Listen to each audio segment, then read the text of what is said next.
என்னம்மா டைவர்ஸ் கேட்டு வந்திருக்க? உன் புருஷன் குடிச்சிட்டு அடிப்பாரா? மாட்டாரு. டவுரி ஏதாவது கேட்டு டார்ச்சர் பண்றாரா? அதெல்லாம் கிடையாது மேடம்.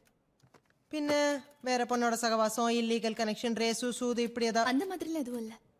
அப்போ டைவர்ஸ் கேட்டு வர்ற அளவுக்கு என்னதான் பிரச்சனை? அவன் என் பொண்ணோட வாழ்க்கையை நாசம் பண்ணிட்டான். முதல்ல பொண்ணு பார்க்க வந்தப்போ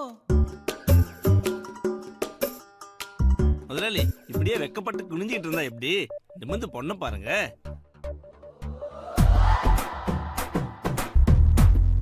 நான் வெக்கப்பட்டு குனிலடா. வந்த உடனே பேக்கெட்ல இந்த 10 ரூபா கீழே விழுந்துருச்சு. அதான் ரொம்ப நேரமா தேடிட்டு இருக்கேன், கிடைக்கல. கொஞ்சம் நவுரு. புரோக்கர் சொன்னாரு அம்மா அப்பா இல்லைன்னா கூட பையன் ரொம்ப பொறுப்பானவர்னு. பின்ன 2 வண்டியில ஆரம்பிச்சவரு இப்ப 6 வண்டி வச்சிருக்காருல. எப்படி ரொம்ப சிம்பிள். 2 வண்டி ராத்திரி ஷெட்ல வச்சு பூட்டிடுவேன், காலைல குட்டி போட்டுரும்.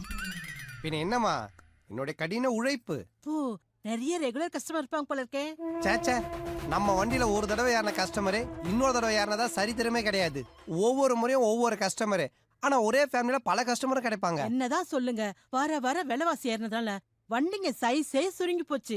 ஏன் ஹைட்டுக்கு எனக்கே தலையிடிக்குதா பாருங்களேன். ஆனா நம்ம வண்டியில அந்த பிரச்சனை கிடையாது. நீங்க காலை நீட்டி நல்லா தாராளமா படுத்துக்கலாம். என்னதான் வசதி இருந்தாலும் குறை சொல்றதுக்குன்னு சில பேர் இருப்பாங்களே.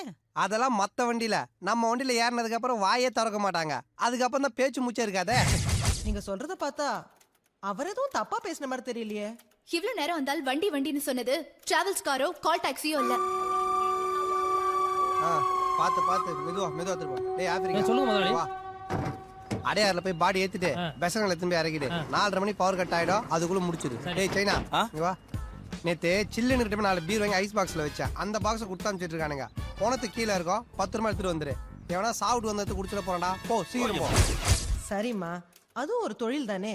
சம்பாதிக்கிறதோட சேர்த்து சர்வீஸும் பண்றாருன்னு நினைச்சுக்க. சலூன் கடைக்காரங்க கூட தான் கத்தியை வச்சு சம்பாதிக்கிறாங்க. அதுக்குன்னு அந்த கத்தியில இவ காய்கறி வெட்டுறாங்க. எதுக்கு யூஸ் பண்றதுன்னு இல்ல. இது உங்களுக்கு அநியாயமே தெரியல.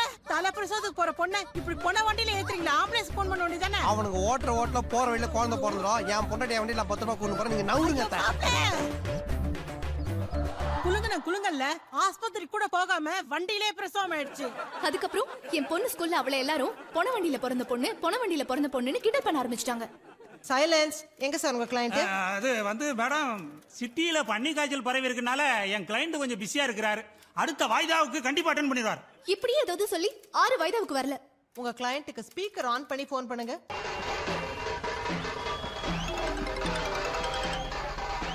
ஹலோ சார், நான் லாயர் ரங்கசாமி பேசுறேன். நீங்க இப்ப எங்க இருக்கீங்க? என் அடுக்கு சட்டி மாமியாரும் அடங்காப்பிட்டாரி பொண்டாட்டியும் கோர்ட்ல இருக்க கொஞ்ச நேரம் தான் என் செல்லத்து கூட ஜாலியா இருப்பேன். அது உனக்கு பொறுக்கலையா?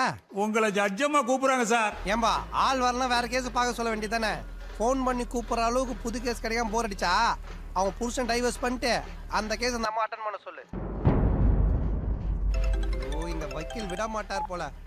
ஹலோ, என்னால் உங்களை பெயிலில் தான் எடுக்க முடியுது. விட்னஸ் ரொம்ப ஸ்ட்ராங்காக இருக்கிறதால ஜட்மெண்ட் உங்களுக்கு ஃபேவராக வரதுக்கான சான்சஸ் ரொம்ப கம்மி. I am sorry sir, I tried my best. பரவாயில்ல சார், பார்க்கலாம். வரேன் சார்.